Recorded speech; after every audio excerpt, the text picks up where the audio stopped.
अल्हम्दुलिल्लाह अल्हम्दुलिल्लाह नहमदुहु व नस्तईनुहु व नस्तगफिरुहु व नु'मिनु बिही व नतवक्कलु अलैहि व नऊज़ु बिल्लाहि मिन शुरूरि अनफुसिना व मिन सय्यिआति अमालिना मन यहदिहिल्लाहु फला मुज़िल्ल लहु व मन युज़्लिल फला हादिय लहु व नशहदु अन ला इलाहा इल्लल्लाह वहदहु ला शरीका लहु व नशहदु अन्न मुहम्मदन अब्दुहु व रसूलुहु।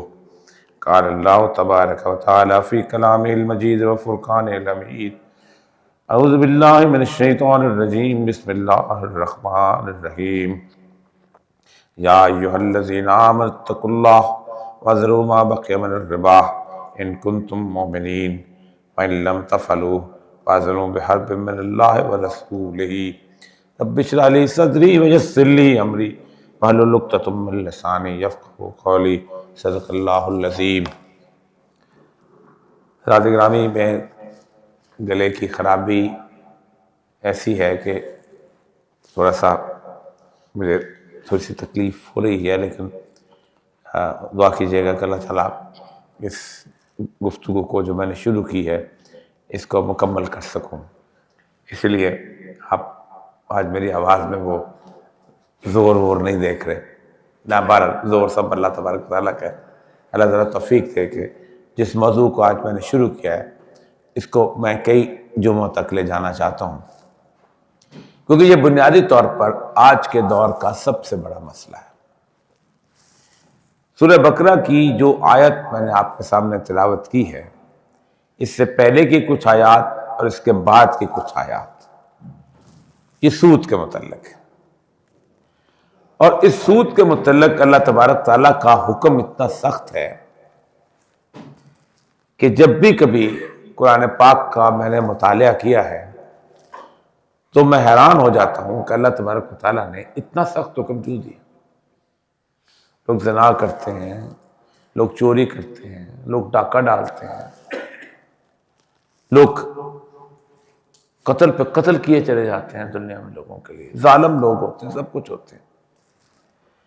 अल्लाह ने किसी के साथ अपने रसूल की जंग करार नहीं दी, तो कोई तो वजह होगी। एक आम सी बात तो नहीं। कुरान पाक का जो हुक्म है किसी न किसी मकसद की वजह पर होता है। क्या सिर्फ सूद खाने की वजह से सब कुछ अल्लाह ताला लड़ा? फिर जब मैं हदीस का जिक्र करूं, इतनी सख्त हैं कि पांव कांप जाते हैं।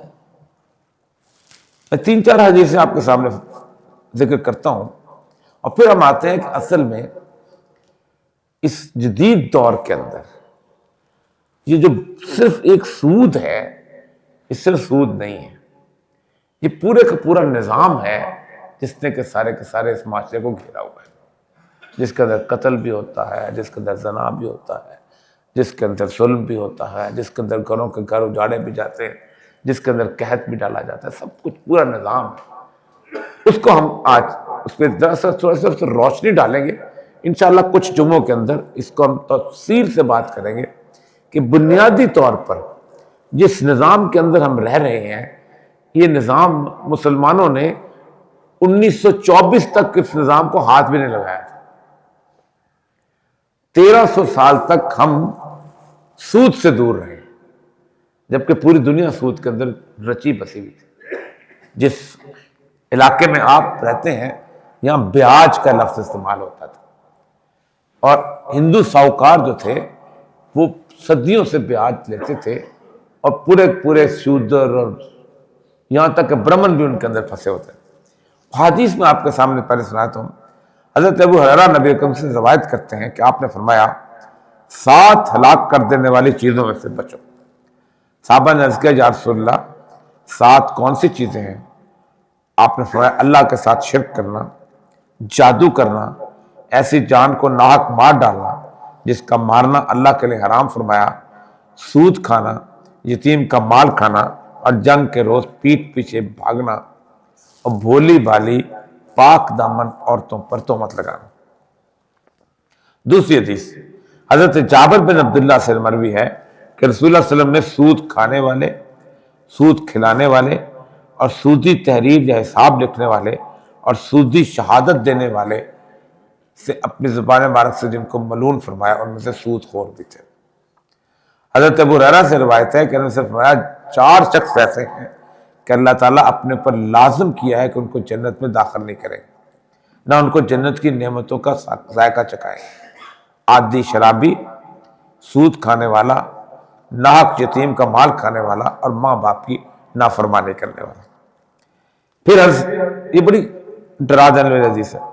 हजरत अबू हुरैरा कहते हैं कि हजूर सल्लल्लाहु अलैहि वसल्लम ने फरमाया कि सूद के 70 गुनाह के दर्जे हैं। इनमें से सबसे अदना दर्जा ऐसा है कि कोई शख्स अपनी मां के साथ ज़िना करे। हजरत अब्दुल्ला बिन हंज़ला जिनको शहीद होने के बाद फरिश्तों ने गुस्ल दिया था, रिवायत किया कि रसूलुल्लाह सल्लल्लाहु अलैहि वसल्लम ने फरमाया सूद का 1 दिरहम खाना 36 मरतबा ज़ना से ज्यादा शदीद है, बशर्ते के खाने वाले को मालूम हो कि ये दिरहम सूद का है। एक तो हम खा भी रहे। अब्दुल्ला बिन साम से रसूलुल्लाह ने फरमाया 1 दिरहम जिसको कोई शख्स सूद से हासिल करे 36 जानियों की हालत इस्लाम में लाने से बुरा है। ये हदीसें मैंने इसलिए कर दी कि सिर्फ इसलिए कि एक दफा एहसास हो। जदीद दुनिया का सूद मुख्तलिफ है, पहली दुनिया का सूद बिल्कुल मुख्तलिफ है। आज की दुनिया का सूद आज के जदीद माशी निज़ाम के साथ मुंसलिक है। पुरानी दुनिया का सूद होता था, मैं 50 लाख रुपया मेरे पास हैं, मैंने उनमें से 1 लाख अपने पास रखा, 49 लोगों को तकसीम कर दिया और उनसे सूद खाता रहा। उनका माल जो है मैंने अपने पर हराम किया, हलाल किया। ये आम सा सूद था। लेकिन इस सूद की कबाहतें इतनी ज्यादा थी कि घरानों के घराने उजड़ जाते थे। आज भी जो लोग इंडिविजुअल सूद लेते हैं जो कि बैंकों का नहीं है, उनकी हालत देखिएगा। जो लोग जाती सूद लेते हैं, घर उजड़ जाते हैं। मैं जिस इलाके के अंदर असिस्टेंट कमिश्नर डिप्टी कमिश्नर रहा हूं, ये पश्तूनों का इलाका था, पशीन का इलाका। उसमें 4-5 गांव ऐसे थे जहां से लोग बम्बई में सूद का कारोबार करते थे। तो एक दफा मैं वहां पर बैठा हुआ था, तो मैंने उस वक्त टेलीफोन एक्सचेंज के जरिए मिलाते थे कॉलें। तो मैंने उसको कहा एक्सचेंज वाले को कि आप मुझे डिप्टी कमिश्नर का नंबर मिला दें। तो उसने बड़े शानदार किस्म की उर्दू में कहा कि अभी मिला देते हैं। मैंने पूछा कि ये उर्दू स्पीकिंग यहाँ इतनी अच्छी आवाज़ कैसे आ गई? तो उसने कहा यहाँ जो लोग जाते हैं बॉम्बे में, बनारस में, बाकी जगह पे, यहाँ तक ऑस्ट्रेलिया में, जब वो सूद वूद की रकम नहीं होती तो वो कहते हैं फिर बेटी दे दो, तो बेटी इसके ले आते हैं उस सूद के अंदर। और यहाँ बेशुमार लोगों की बेटियाँ जो हैं, बीवियाँ जो हैं, वो कोई बनारस से है, कोई बॉम्बे से है, कोई जिस चीज़। ये बड़ी गंदी तरीन, घटिया तरीन किस्म थी जो सूद की ज़माने में रखी। रसूलुल्लाह सल्लल्लाहु अलैहि वसल्लम के ज़माने में भी ये सूद बहुत आम था, जिसके बारे में आपने उस दिन, जिस दिन हज्जतुल विदा हुआ है, तो आपने फरमाया था कि मैं तमाम सूद हराम करार देता हूँ और सबसे पहले मैं अपने चचा हजरत अब्बास का सूद माफ करता हूँ। हजरत अब्बास बहुत बड़ा कारोबार करते थे सूद का। उनकी औलाद ने इतनी गैरत की कि उन्होंने, हालांकि कुरान कहता है कि असल दर तुम्हारा, उन्हें असल दर भी वापस नहीं किया। मगर ठीक है, अब जो हो गया सो हो गया। बुनियादी तौर पर जदीद दौर जो है, इस सूद की को समझने के लिए आपको इसका माशी निज़ाम समझना पड़ेगा। उसको समझने से पहले इस्लाम का माशी निज़ाम समझना पड़ेगा। पहले हम स्टैंडर्ड देख लेंगे क्या है, फिर उसके बाद आगे बात करेंगे। रसूल अकरम सल्लल्लाहु अलैहि वसल्लम जब मदीना में आए, तो आप सल्लल्लाहु अलैहि वसल्लम ने मस्जिद नबवी बनाने के बाद सबसे पहला काम यह किया कि कहा हमारा अपना बाजार होगा। 4 यहूदियों की मार्केटें थी, कहा नहीं, मुसलमान का बाजार अपना होगा। आपको इतनी जल्दी थी, आपने उस बाजार के अंदर टेंट के अंदर लगाया, कोई छत्तर भी नहीं लगाया, कहा इसके अंदर हम उसमें बाजार बनाए। उसके आपने 6 से 7 उसूल तय किए, और ये वो उसूल हैं कि जिन उसूलों की बुनियाद के ऊपर आज की मॉडर्न इकोनॉमिक्स बनता है।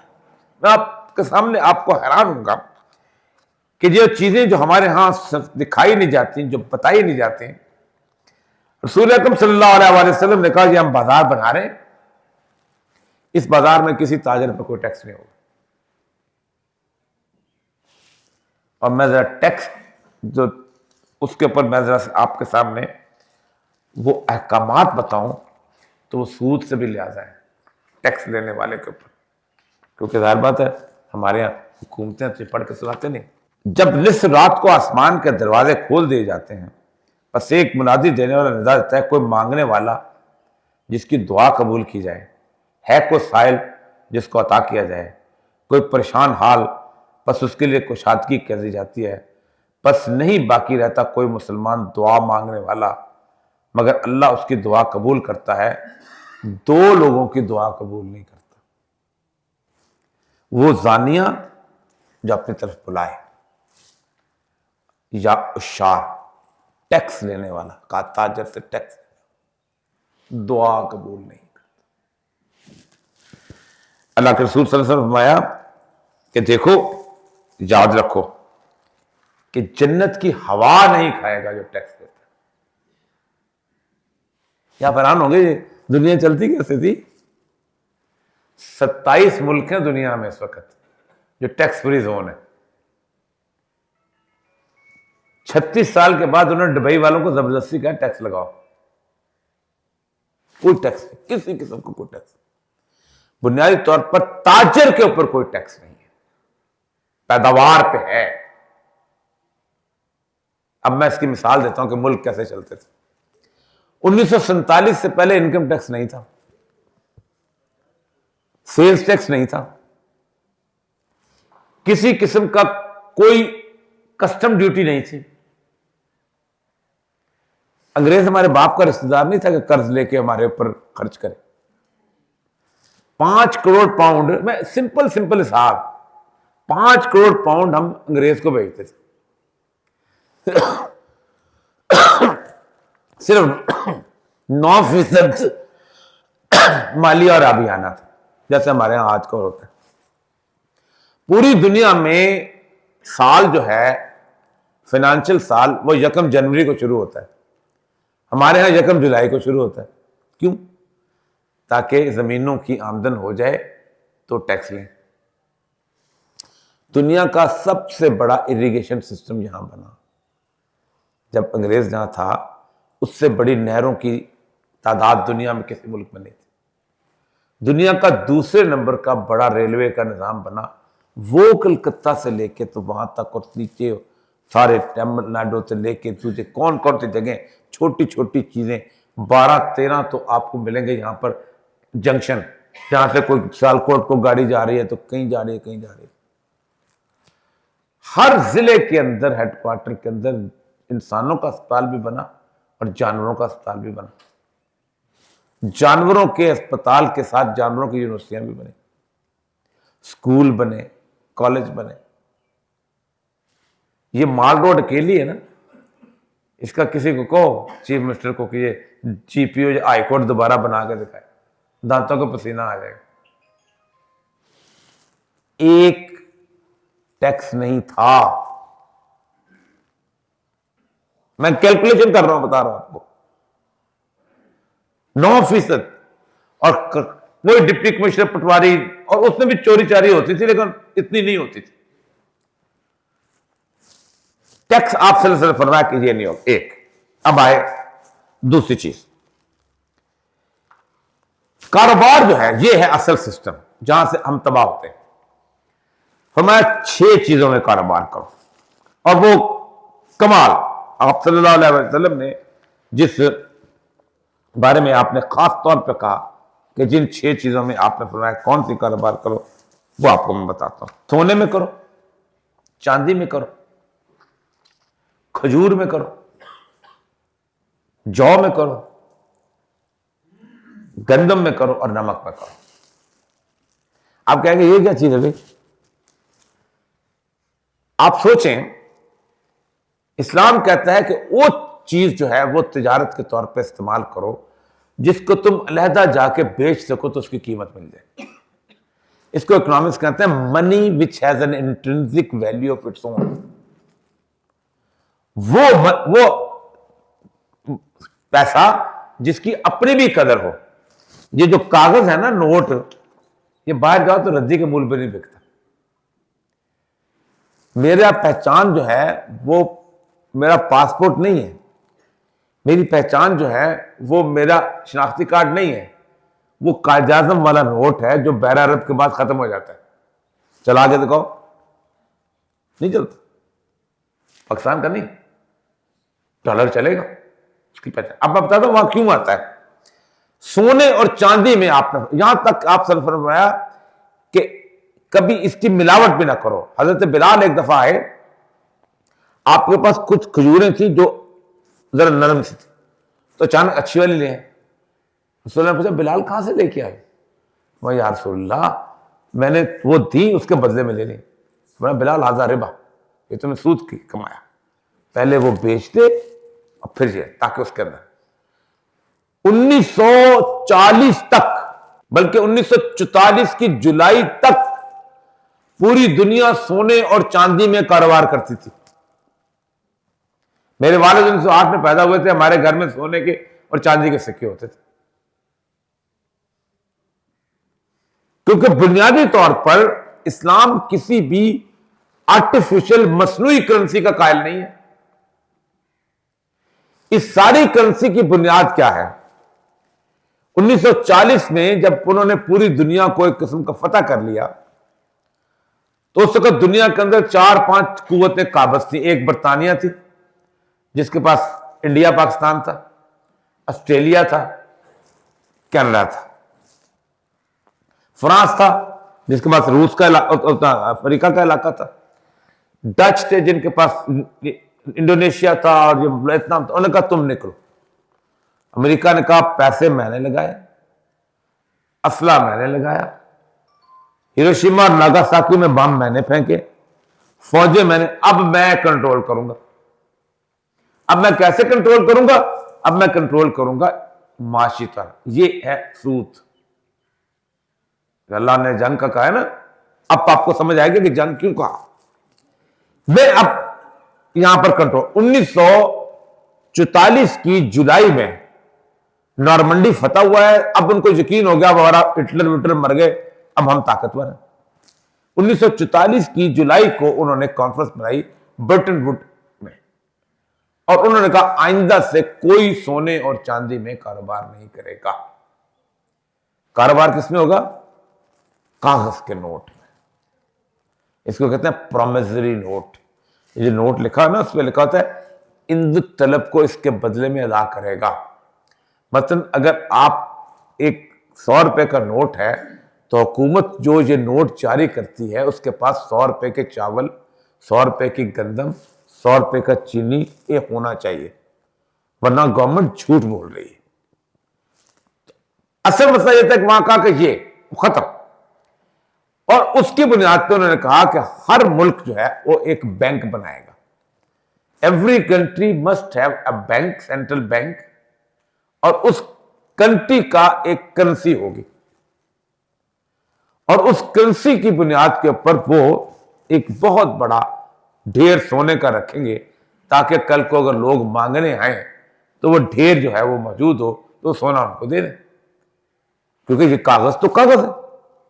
इसकी बुनियाद चली थी, यहूदियों ने डाली थी 1600 कुछ में, 1640 में। उनके पास सुनार होते थे, सुनारे करते ये थे कि एक आदमी जाता था उनके पास, उसको अपनी 1 तोला सोना देता था, और वो कहता था कि ये तुम चिट ले लो, तुम बाजार से खरीद लो। तो उस सुनार की एक चिट होती थी कि इस बंदे के पास 1 तोला सोना है, ये इसके बदले में आटा खरीद सकता है, चावल खरीद सकता है, कपड़े ले सकता है, अपना ले सकता है। आहिस्ता आहिस्ता यहूदियों ने कहा थोड़े से पैसे दो, मैं 1 तोला रखो, मैं तुम्हें 2 तोले की चिट दे देता हूँ। तो उसने कहा 3 तोले की चिट दे देता हूँ।